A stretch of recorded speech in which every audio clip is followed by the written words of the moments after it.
Nombraste a Jacqueline Castañeda, que no tiene nada que ver con los Castañeda, ¿no? Ni con Mario, ni No, no. nada.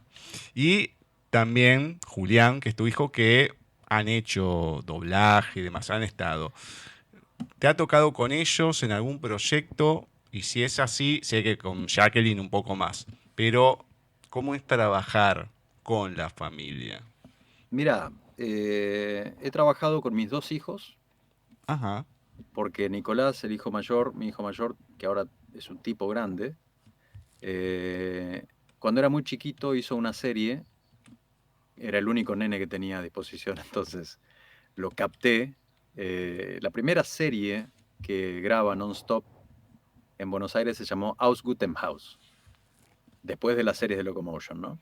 La primera serie live action fue esa, Aus Gutem Haus, que significa de buena familia en alemán, una Claro. serie de Deutsche Welle. Y había un nenito de 8 años, Nico, ponele que tenía 7 o 6, esa relación. Así que bueno, fue todo un tema. Y entonces con Nico también. Con Nico fue especialmente intenso porque era muy difícil. Si bien él iba a un colegio alemán y entendía algo de lo que se decía, ese alemán y estás doblando el español neutro y sos un nenito, entonces Claro. era intenso y era un personaje bastante grande. Pero con Julián no tuve muchas oportunidades, solamente hicimos juntos un personajito en MODOK, que fue un material que doblé yo, porque yo doblé a MODOK desde que empezó el personaje de Marvel acá en Buenos Aires, Sí. que era una especie de antihéroe en los Vengadores Unidos, un televisor con aerosilla. Sí, sí, sí. Y MODOK se convirtió en una especie de estrella del fracaso y le hicieron una serie que está muy copada, que es para adultos, no es una serie para chicos. Bueno, en esa serie había un personajito y Julián estaba empezando. eh, y bueno, ahí lo metimos en un personaje de adolescente que quedó muy bien, quedó muy bien. En uno de los últimos capítulos de MODOK.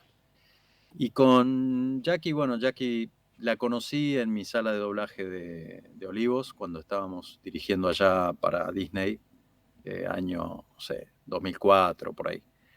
Y fue elegida para protagonizar algunas series en esa época, como por ejemplo Power Rangers, Ujú. Dino Trueno, alguna que otra peli. Así que sí, hemos trabajado bastante. Y sí, yo trato de ser lo más profesional posible, lo más impersonal posible, no solamente con mi familia, sino con todos cuando trabajo. Eh, Muchas veces hay confianza y se hacen chistes y demás, pero eso depende mucho de la percepción que uno tenga de la confianza con el actor, ¿no? En general, cuando se trabaja, digamos, y no importa si hay afecto o amistad o hermandad o algo más. Si se tiene que ayudar a mejorar, digamos, se exige más y ya. Eh, pero bueno, los modos obviamente cambian porque uno se conoce de toda la vida, en el caso de los chiquitos, entonces hay más intimidad, hay más familiaridad.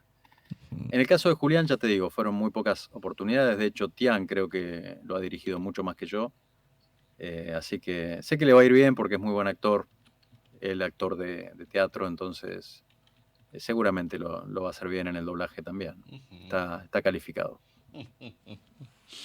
Bueno, uno de los proyectos que había visto que me gustó bastante y hay esta mezcla de voces entre México y Argentina que se está dando mucho, por lo Ujú. general para Disney, Sí, es la serie animada de Star Wars, La Rebelión, sí, que dijiste los diálogos de acá de Argentina. Y uno que sí, me había gustado mucho, que es protagónico, es la de Hera Syndulla, sí. Natalia Bernodat, que es la que Bernadette, sí. dobla. Que tengo que ver si la puedo encontrar o algo para entrevistarla, porque es uno de los trabajos que me sorprendió, porque lo veía y nada, es una más. O sea, es un personaje protagónico, de carácter, Sí, pero no es que si, no, acá hay diferencia con este, que qué sé yo, que qué sé cuándo. No, digo, wow, sí, Sí, ese Y es el esas son las objetivo. cosas que me gustan, ¿no? Entonces también esto que, bueno, ya comentabas, ¿no? De estos diálogos y estas fusiones que se van dando cada vez más de Sí. Disney, de ir mezclando los elencos para formar algo diferente, no sé por qué, pero bueno, lo deciden hacer así y Sí, queda mira, bueno. hay, por ejemplo, me acuerdo de una película ahora que hablas de mezcla de elencos, que se llamó Cloud9, Ujú. que fue una peli de Disney de esas donde hay, bueno, la estrella de Descendientes es la protagonista de Cloud9. Y ahí había un elenco bastante mezclado, 50 y 50, donde la protagonista era de acá, el coprotagonista era de México, el villano era de acá, el padre del villano era de allá, era todo así. Eh, y la verdad esa película también quedó muy bien. eh, Seguramente la siguen pasando por el canal de Disney. Eh, También pasó lo mismo en Once Upon a Time, donde Ujú. muchos de los personajes a partir de la segunda temporada empezaron a darse cuenta de que la serie iba bien. Entonces empezaron a meter actores de México. No era mi decisión, eso era decisión de la cuestión artística de Claro. Disney. Entonces, la idea era que no se notara. Y muchas veces pasó que los personajes hablaban entre sí y digamos, nadie se daba cuenta de que era un elenco argentino mezclado con elenco mexicano. En otros casos sí, porque hay un equilibrio entre machear voces y, y elegir el mejor neutro posible. Por ejemplo, una voz que quedó muy, muy bien, pero que a mi manera de ver le falta neutro, pero convence porque la voz es perfecta, es el Capitán América de los Avengers, que lo Mm. hace Ale Scarabelli. Sí. Alejandro Scarabelli es un tipo con un cañón en la voz, que parece un cowboy, y el Capitán América le quedaba pintado porque cuando empezamos a hacer Avengers acá, los Vengadores Unidos, Sí. el Capitán América era de los años 50. Claro. Entonces esa voz de cowboy y esa actitud anticuada que tenía Scarabelli al hablar neutro, porque era como una actitud así de hacer el doblaje de antes, le quedaba espectacular. Después el mismo Alejandro se tuvo que ir modernizando porque el mismo personaje lo terminó llevando hacia... Cada vez era más joven el Capitán América. Eh, entonces, él tuvo que ir adaptándose y a pesar de que empezó con un neutro medio antiguo, pero que le quedaba bien porque el personaje era de otra época, se tuvo que modernizar y se tuvo que refrescar. Y en esa serie en particular tuvimos que trabajar bastante porque muchos de los personajes invitados eran mexicanos. Entonces tuvimos que adaptarnos mucho para que no se note esa diferencia. Y bueno, fue una de esas exigencias que te ayudaban, ¿no? Pero en esa época, bueno, eh, había también una respuesta constante de la empresa. Creo que se pagaba mucho mejor de lo que se paga ahora. Las direcciones y los actores cobraban más. Hay una respuesta artística siempre cuando hay un respaldo profesional y económico de las empresas. Claro, sí, ni hablar. Siempre se logran cosas buenas cuando el actor está contento, cuando el director está contento, cuando nadie está apurado, cuando se trabaja como se tiene que trabajar, que es haciendo algo artístico para el público, porque no solamente lo haces para pasar la factura todos los meses.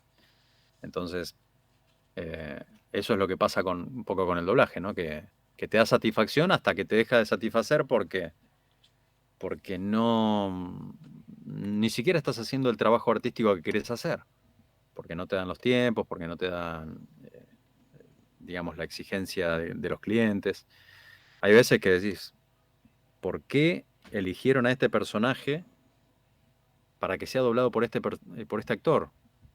Y la respuesta, la mayoría de las veces es porque se hace rápido. Claro.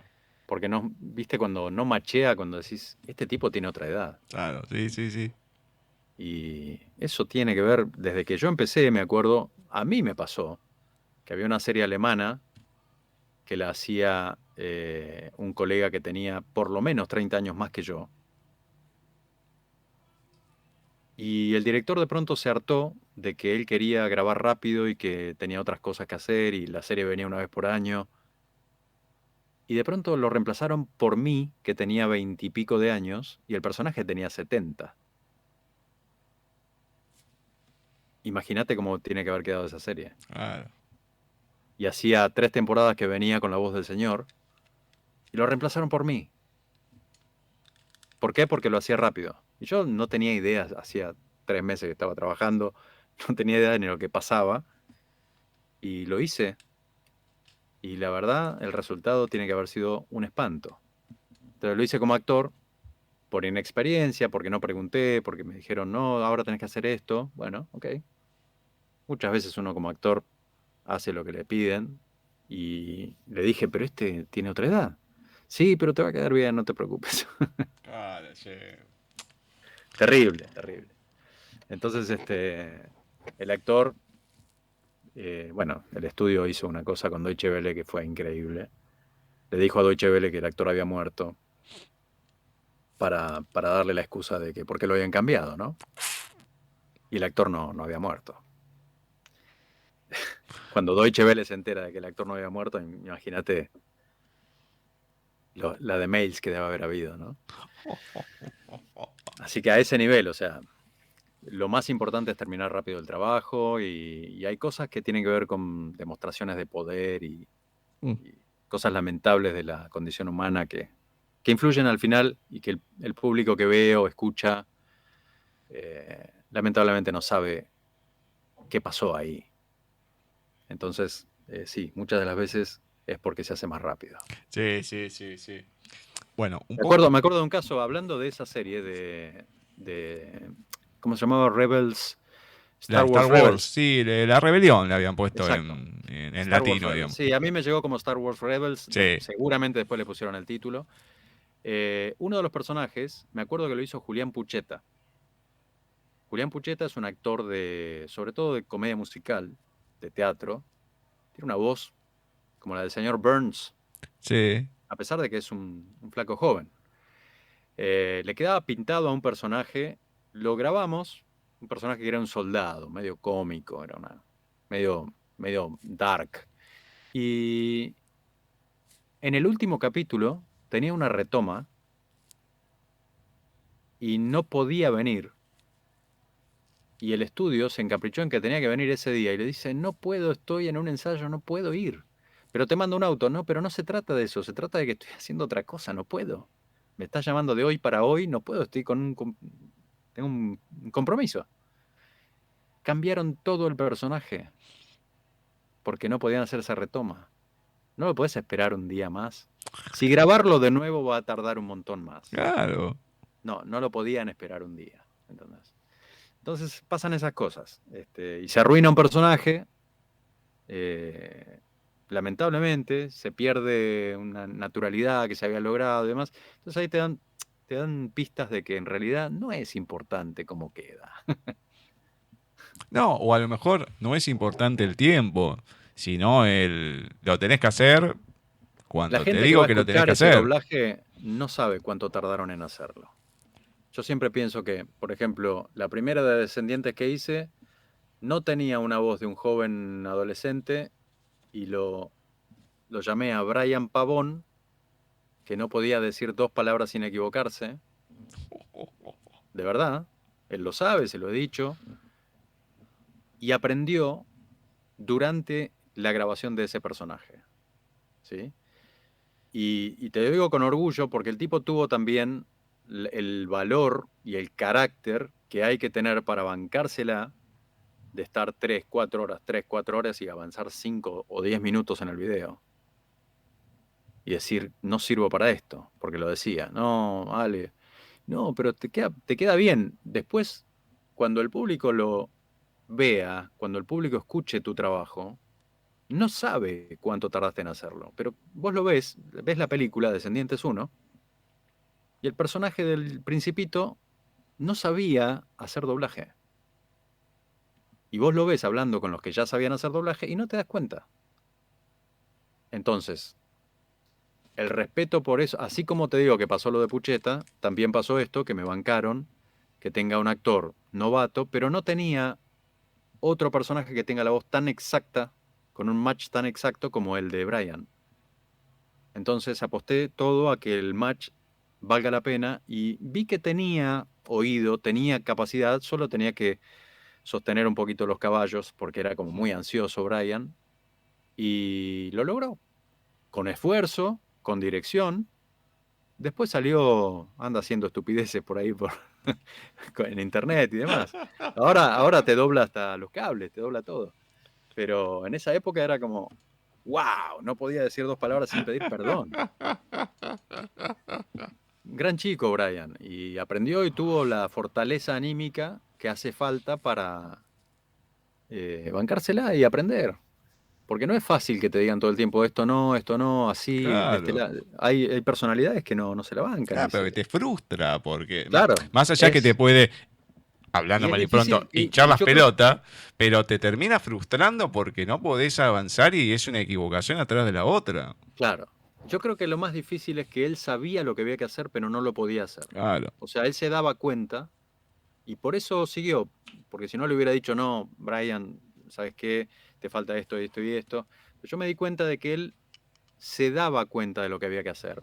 Solamente tenía una cuestión de una traba emocional fuertísima que no le permitía llegar al final de una frase. Claro. Así de simple.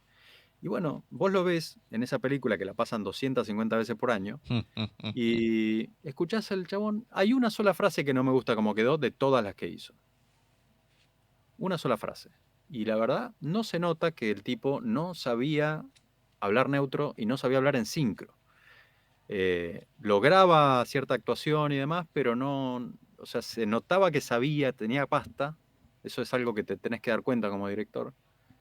Pero le costó muchísimo hasta que agarró viaje y ya la segunda se la comió cruda y la tercera la hizo de taquito. De hecho, en la tercera hizo 2 personajes, el villano y el bueno.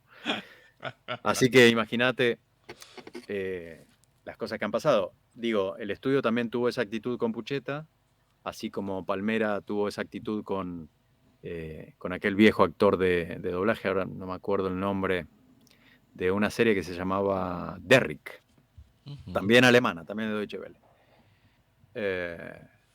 Gran actor de doblaje de esos años, una voz impresionante, cavernosa. Arruinaron completamente el personaje conmigo. Esos estudios tienen ciertas actitudes con algunos, porque no sé, quieren demostrar algo de poder, tal vez. Los directores o los que coordinan el trabajo, no sé. Y así todo, hay actores que de pronto prevalecen y los bancan, nenitos sobre todo.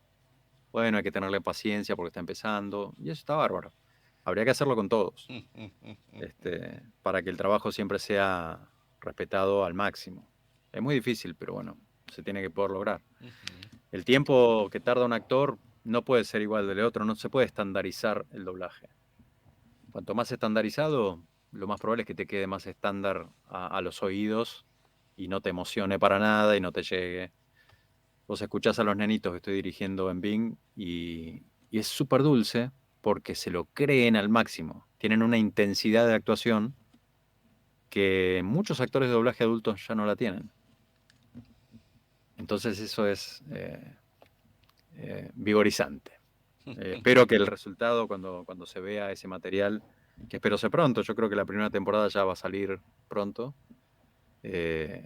sea satisfactorio para los nenitos y también para los adultos, para los padres es muy lindo de ver. Muy buen material. ¿Sabés por dónde va a salir? Mira, sé que HBO estaba en tratativas con la productora, se llama Akamar Films, es de Londres, y Mike, bueno, el director de Akamar es un talentoso de hace muchos años, estuvo en proyectos como, ¿te acordás de esas animaciones de plastilina, de stop motion, del perrito que iba atrás de una zanahoria? Esas animaciones stop motion de los años 90, bueno, él estuvo en Sí. esos proyectos, que eran también de la BBC. A veces que ya sé. No me acuerdo el nombre, pero ya sé cuál decir. Sí. Bueno, y ahora hace 10 años o más de 10 años que estaba con este proyecto de animación 3D, que se llama Bing Bunny, un conejito, y está en varios idiomas ya colgado en YouTube, sobre todo lo vas a ver. Está en inglés y se está doblando a todos los idiomas porque la verdad es que es un material espectacular. No es para nada Teletubbies, no es para nada estupidizar. niños. Por favor, lo pido, que nunca Sí. más hagan algo así. Es súper dulce, es muy educativo, pero al mismo tiempo no intenta educar con el dedito para arriba, Claro. sino que es como... es todo lo que está bien. Para mí, Bing es un material, la verdad, lo acepté justamente porque vi el material y me enamoré de la parte artística que le habían puesto. O sea, Sí. tardaron 10 años en producirlo y se nota mucho. Así que ojalá que la parte doblada llegue, nuestro doblaje, llegue a HBO, seguramente YouTube también lo va a pasar, doblado por nosotros este año seguramente. Ujú. Ya estamos por terminar la segunda, así que de 4 temporadas, ya yo creo que con 2 se van a animar a publicar. Bien, bien, me encanta. Bueno, Así que sí, estamos saliendo del doblaje con esa serie, que la verdad es un placer, sobre todo por las actuaciones de los chiquitos. Es ujú, algo que cuando lo escuchás te da como mucho placer las voces que tienen. Las voces de nenitos no hay con qué darles. sí. Eso desde que llegó Disney y nos empezó a exigir que pongamos niños. eh, hubo, me acuerdo, varias actrices que se quejaron, que por qué, porque nosotros también trabajamos voces de nenes. Si nosotros lo hacemos no se dan cuenta. No, sí se dan cuenta. Sí se dan cuenta y incluso el defecto al hablar genera una naturalidad que la mujer, por más talento que tenga, en una película de live action no va a lograr de un nene. Y hay una ventana de edades que son los 12 años más o menos, que es muy difícil para una mujer y también es muy difícil para un hombre doblar nenes. Y en las caricaturas, obviamente, cuando el personaje es cartoon, obviamente el personaje lo puede doblar perfectamente una mujer, un hombre, como ha pasado con un montón de cosas que he dirigido, como Petit, por ejemplo, que lo hace Lolo Muñoz, que es una colega locutora y actriz de doblaje que está loca, hace cosas de locuras con la voz, es súper talentosa. Y Petit le quedó muy bien, pero cuando justamente, mira, hablando de Natalia Bernodat había calificado para el personaje principal porque originalmente nos habían pedido una voz natural. Y Natalia había hecho una voz natural de niño impresionante. Pero después resulta que el cliente le llamaba natural a que no quede forzado el neutro, o sea, que quede fluido. Pero querían una voz de cartoon, querían otra cosa, querían algo totalmente diferente. Entonces, bueno, tuvimos que cambiar, fue muy difícil porque ya estaba, cuando a vos te eligen en un elenco, uno tiene la ilusión de hacer el personaje. Obviamente. Y bueno, el cliente al día de la grabación viene y me dice, me encantaron las voces, pero de Chile, Bernardita, una productora amiga. Pero queremos que sea así, así, así. Ah, pero querés completamente otra cosa. O sea, no querés un nene de película real, creíble, sino que querés una comedia caricaturizada. Y ahí salió Petit y bueno, quedó como querían ellos. Pero sí, me cambiaron el juego el primer día de grabación. Así Jate, que fue toda una experiencia, jate de hinchar. como tantas. Sí. Bueno, Pero bueno, la satisfacción es que después el material queda bien y lo ves creo que eso lo pasan por Paca Paca ujú, y también en Colombia lo pasan en varios países y gusta porque está en neutro para toda Latinoamérica, pero además está súper ocurrente, los guiones son muy originales de Fer Salem. La verdad es que el trabajo de animación es espectacular, de voces originales se basan en la voz para hacerte el dibujo y la boca, ¿viste? Entonces, ese trabajo fue muy satisfactorio también. He dirigido muchos voces originales y esa serie fue creo que la más larga que dirigí, fueron como 3 temporadas. Y sí, la verdad que fue un cambio de último momento que tal vez si no se hubiera hecho hubiera tenido otro derrotero la serie, ¿no? Pero bueno, gustó así y todos contentos. bueno, todo esto que estamos hablando, cuando lo querés poner para transmitirlo, o sea, en la enseñanza, porque das los cursos de doblaje, no sé si seguís con ellos, si vas a seguir o no, no sé, pero más allá de eso, cuando querés transmitir este conocimiento, como estamos hablando acá, pero de otra manera, ¿cómo te llega la propuesta y cómo es enfrentarse a los alumnos, bueno, como hablaste con Pablo y demás, pero esa devolución también que hay en otro y la Mm. evolución que vas viendo al que le estás enseñando. Mira, hace mucho que no doy cursos. Di cursos solamente cuando empezaba Nonstop, porque había que Ujú. amplificar el elenco, había que duplicarlo y se logró. Di algún que otro cursito hace poquito en Sagay, muy poquito, eh, pero más que nada tenían otro objetivo. Su objetivo no era hacer doblaje en sí. Pero lo que yo veo es que hay como todo un misterio alrededor del doblaje, porque asumen que hacer doblaje es poner la voz de algo, es poner voz de actor de doblaje, porque han escuchado cosas muy impostadas, que no ayudan, y ese es el primer error, tratar de pensar que se basa en poner voz de algo. Y eso es algo muy común que me han dicho y que han intentado incluso y que tenés que tratar de ayudar a que vayan por otro camino, digamos, que vayan por su propia interpretación, no por algo copiado de otras voces. Y lo que más he recibido es sorpresa porque muchos chicos, colegas locutores, actores de teatro y demás, se encuentran con que hay tantos factores en el doblaje, es tan difícil de hacer bien, que se sorprenden, porque vos imagínate, a mí me pasó, yo había conducido radio, había grabado un montón de cosas, había hecho publicidades, había hecho un montón, había dado exámenes de locución, y cuando me enfrenté por primera vez al hecho de tener un guión adelante, corregido con virome, actores al lado, porque en esa época se grababa de a 3 o 4, tenías un idioma original y tenías que hablar en un idioma con un acento que no es tuyo, en sincro. Bueno, tenés que tratar de que tu cerebro haga un clic que es bastante difícil de hacer Ujú. al principio. Te sorprende muchísimo. O sea, nunca estuve tan nervioso como la primera vez que tuve que hacer doblaje. Fue como, además era esto de que o funcionabas o te ibas. Em, Era como muchas cosas que controlar o que tratar de tener en cuenta. Porque vos tenías que escucharte, pero al mismo tiempo tenés que escuchar a tu actor y tenías que interpretar igual al mismo tiempo. Eh, Tenés que controlar bien el retorno de tu propia voz para no tapar la versión original y no escucharlo. O sea, son un montón de cosas. Eh, entonces, sí, hay mucha sorpresa cuando los alumnos eh, veían todo lo que había que hacer, era como, uy, esto es demasiado. Está bueno que hoy en día creo que les empiezan a enseñar neutro primero, empiezan con un papel nada más, después cuando van al micrófono ya más o menos tienen dominado eh, la interpretación y el neutro, y después empiezan con el sincro. Tengo entendido que es así. Yo no me dedico mucho a hacer cursos, pero hoy en día creo que es un poquito más amable el ingreso de los actores de doblaje al mundo del doblaje. En esa época era bastante bestial cuando yo empecé.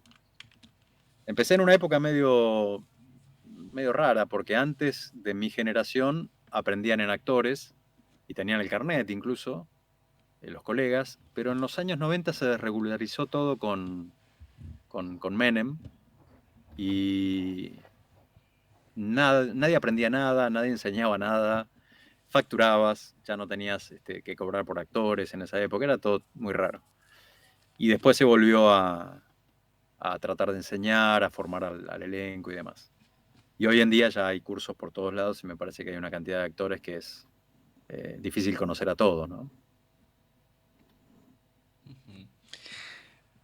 Buscando y buscando, no sé si será así o será otra identidad de otra persona, no creo porque nombre y apellido tuyo es complicado encontrar otra persona, pero en Spotify te encontraba, bueno, en YouTube también, que estaba el relato de la niña más pequeña del mundo, pero también había otras Sí. cosas. ¿Hay esto solo? ¿Hay otras cosas? ¿Tenés algo propio ahí? ¿Lo cuelga otra persona? ¿Cómo es?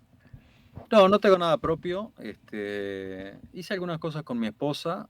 La niña más pequeña del mundo fue un proyecto de hace muchos años, Ujú. donde también sí hice alguna narración para persona que era amiga de México. Y también hicimos algunas cosas con mi esposa para una radio de México que tiene varios personajes que hice y conducción de un programa, o mejor dicho, la artística de un programa que conducía mi esposa. Eso lo hicimos acá en este estudio cuando lo estábamos terminando, me acuerdo. Y hicimos, no sé, como 20 capítulos de un programa de fin de semana para niños, donde en realidad el objetivo era divulgar un poco la música que hace mi esposa, que es algo que tenemos pendiente todavía Ujú. y nos gustaría hacerlo en algún momento no muy lejano. Bueno, cuando llegue ese momento, avísame porque más allá de estos especiales de talentos de voz, el programa en general de paisaje, hay entrevistas de todo tipo. O sea que Ajá. cuando se dé, avísame que la entrevisto más por esa, a ver, hago una entrevista en general, pero más enfocada a la parte musical. Eso estaría Sí, interesante. hicimos, mi esposa condujo programas Sí. para Disney y para varios canales. De hecho, lo último que hizo fue cosas de cocina para Tastemade, que está en redes también. Ujú. Y hicimos durante el año 19, creo que fue, empecé a escribirle canciones porque tenía ganas de escribir canciones para chicos, Ujú. pero con una impronta de música que no sea subestimarlos. Y creo que hicimos lindas canciones, muy lindas, y el financiamiento de esas canciones es todo un tema porque hay cuestiones que tienen que ver con grabación que son caras si las querés hacer bien. Entonces hicimos algunos pilotos, hicimos algunos bocetos y nada, estábamos, de hecho habíamos firmado un precontrato con Endemol para hacer un show y presentarlas y después llega la pandemia en el año 20 y se cae todo. Así que está pendiente eso, tenemos ganas de hacerlo. Obviamente la pandemia no ayudó a gente que facturaba, Mm. como nosotros, que trabajábamos día a día, ¿no? Y vos dejás de trabajar durante un año y te hace un daño brutal. Sí. Así que estamos recuperándonos de esa historia. El año pasado eh, fue toda una reconversión. Y sí, la pandemia vino para hacer algunos cambios positivos y algunos cambios negativos. A nosotros no nos ayudó en cuanto a que ese proyecto estaba ya para hacerse. Un proyecto que nos iban a financiar, digamos, la grabación de un disco de varias canciones. Están muy buenas las canciones, tenemos boceteadas algunas. Más que nada lo que nos gusta es que nos gusta a nosotros, nos divierten a nosotros las canciones. Son para chicos, pero a nosotros nos encantan. Entonces, y están enfocadas ya te digo, con un gusto musical que no es hagamos canciones con ritmo porque a los chicos les gusta saltar. Yo me acuerdo cuando era chiquito que a mí me gustaban las canciones de los Beatles, aunque no sabía lo que estaban diciendo, Ujú. porque me encantaban los arreglos y las armonías. Me parecían brillantes, me parecían algo increíblemente nuevo para la época, años 70. Me llegan los Beatles y yo estaba acostumbrado, no sé, a escuchar a Palito Ortega en la tele. Y de pronto llegan los Beatles y era como, ¡wow! ¿Qué es esto? Y bueno, yo sé que cuando uno es chiquito no es que le gusta la música para chicos, sino que te gusta la música. Exacto. Y la música tiene que ser respetuosa de, de todos los públicos, incluso de los chiquitos. Entonces, hicimos varias canciones, llegamos a hacer como, no sé, 15, 16 canciones. Y en ese programa que hicimos para la radio, pusimos varias al aire y gustaron, estaban buenas. El programa tenía personajes, tenía la conducción de mi esposa y mucho contacto con chiquitos, chistes que mandaban los chiquitos. Estaba bueno. Así que eso puede estar en Spotify, pero no, yo no, sinceramente soy un poco, ¿cómo decirte? Ermitaño. Soy demasiado bajo perfil, digamos, no me gusta mucho estar poniendo fotos mías, o sea, no vas a encontrar fotos mías ni siquiera en mi Instagram, ¿entendés? Es muy difícil, me resulta difícil a mí, qué sé yo, soy de una generación que por ahí no nació con esto y se está ayornando y se está tomando su tiempo.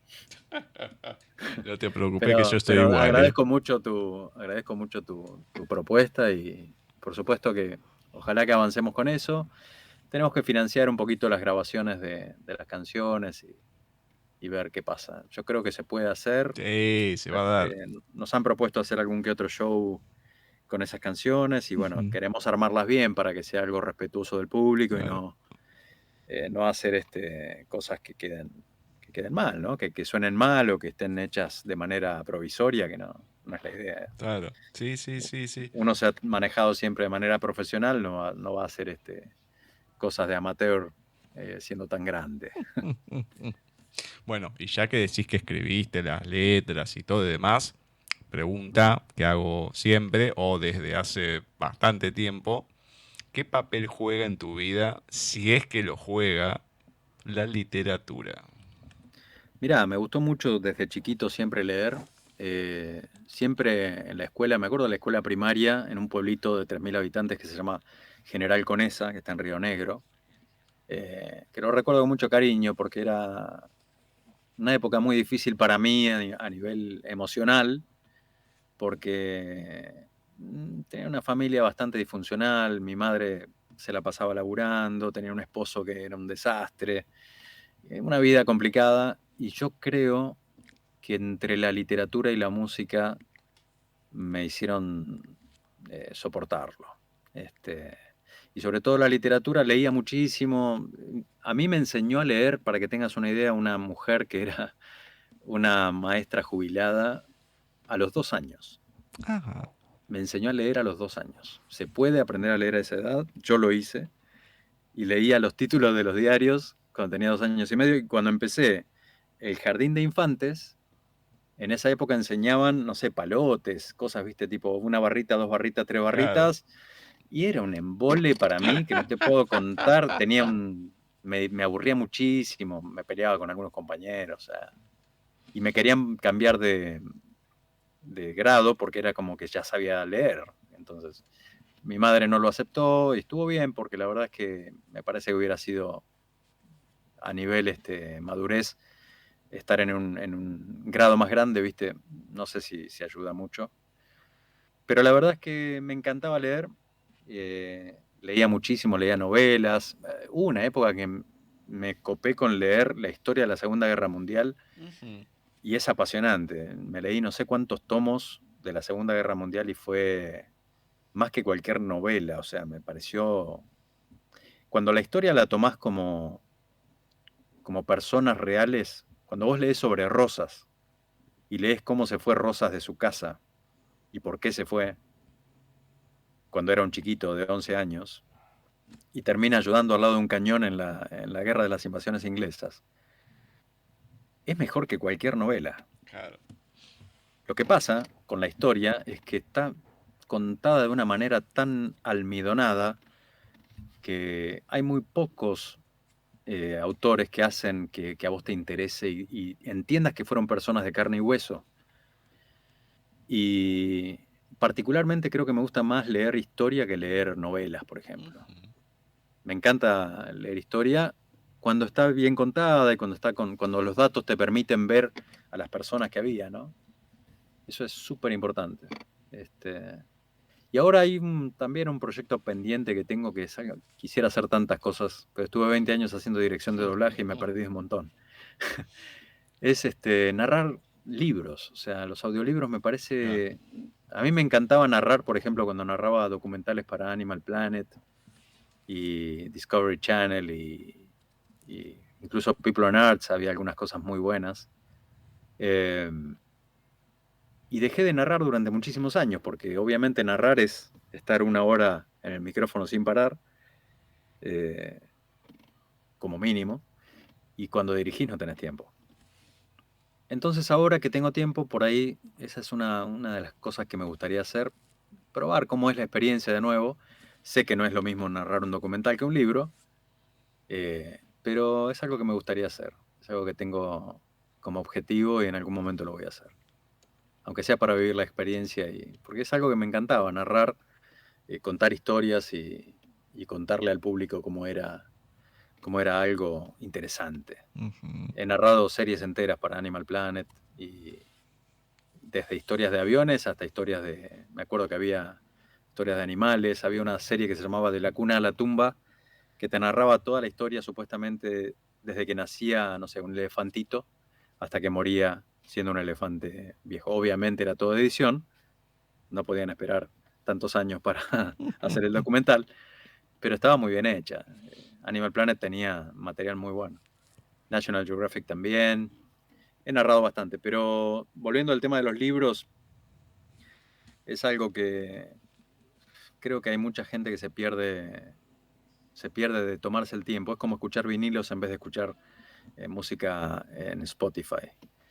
Es tomarse el tiempo, tener como la parsimonia de decir, bueno, voy a calmarme, voy a estar 2 o 3 horas leyendo simplemente.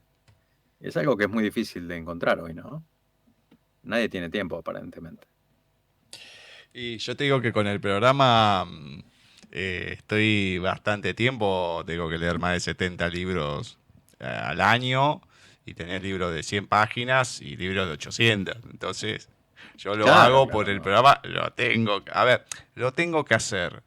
En realidad, muchos se sorprenden porque me leo el libro, porque Claro. están acostumbrados a que los entrevisten y no lo lean. De hecho, gente, hay uno que me hice amigo, un español que es de Islas Canarias, está en Madrid hace muchos años, coreógrafo, tuvo ahí también como, no el Bailando por un Sueño, pero bueno, su propio programa y demás, que estaba ahí como coach, Mm. Quique Guijarro, y la primera novela que escribe, que cuando lo conozco yo, Dear Dam, tenía 800 y pico de páginas. Y digo, bueno, me pongo, porque yo encima, claro, leo en digital, porque de la manera que me conviene, voy haciendo anotaciones, corto, pego, para después de ese resumen hacer una síntesis de algunas cosas y poder comentarlas. Sí. Entonces termino un sábado, yo creo que lo entrevistaba el otro viernes, no me acuerdo.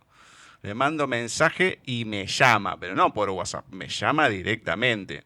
Ajá. Reentusiasmado y todo porque el tipo al otro día, el domingo, tenía la presentación, estaba recontra bajoneado porque se lo Wow. había dado con tiempo a un amigo Y no lo que leyó. le iba a hacer la presentación y se había leído un par de páginas. No. Y bueno, o sea, me llamó, me preguntó, bueno, le comenté todo. Y después al otro día en la presentación, que la editorial es de un amigo, de Kiko Rullán, y se sorprendieron todos porque el flaco me nombró, dijo lo que había sentido, que lo había leído, todo, lo mató al otro que no. Entonces, vos decís, bueno, me comí todo este libro, pero después tenés esa satisfacción de la otra persona, de cómo se siente, porque uno le dio importancia a su obra y le Claro. comentó cosas que a lo mejor eran súper chiquitas, pero que era algo fundamental para la persona y lo puso y pensó que nadie se iba a dar cuenta, o gente Claro. que lo entrevistó y dice, nunca nadie me dijo eso y no te puedo creer que te hayas percatado. Yo, obviamente que ya después de un tiempo como todo, ya tenés una técnica, lo voy leyendo rápido, pero tengo cuestiones que no le pierdo la atención a lo que voy leyendo. Y si hay algo que me perdí, por lo que sea, lo retomo. No es que, Volvés, bueno, claro. sí, pasa. No, no, porque nunca sé que, si es importante o no. Entonces, me pesa. Este Ujú. año me tomé más vacaciones, porque siempre arrancamos en febrero. Digo, no, no, vamos a arrancar más tarde porque estoy saturado de estos últimos 2 años. Sí, es Y un tiempo que depende de la profesión de cada uno, depende a qué se dedique, pero por ejemplo a mí me pasaba al dirigir todo el tiempo, que me quedaba muy poco tiempo para lo que sea. claro, Ni hablar, o sea, pero no te estoy hablando ni de leer un libro, te estoy hablando de por ahí ponerme a escuchar un disco de vinilo.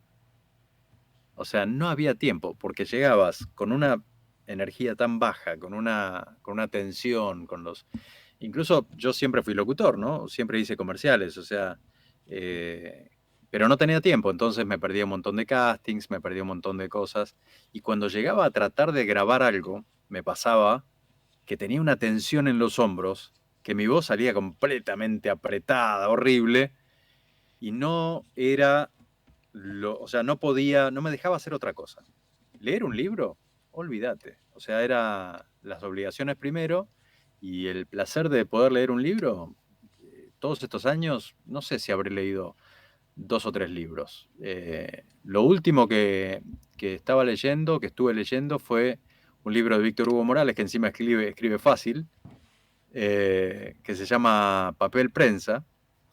Y para concentrarme era como increíblemente difícil, porque uno no tiene el tiempo para tomarse, para analizar, para pensar, para bajar 3 cambios.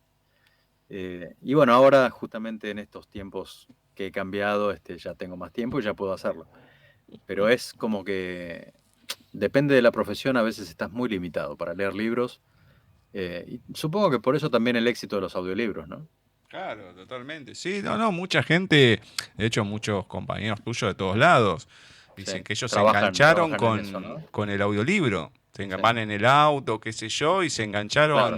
leer ahí en vez de radio, lo que sea, se ponen Claro. y lo van leyendo mientras van al trabajo y demás.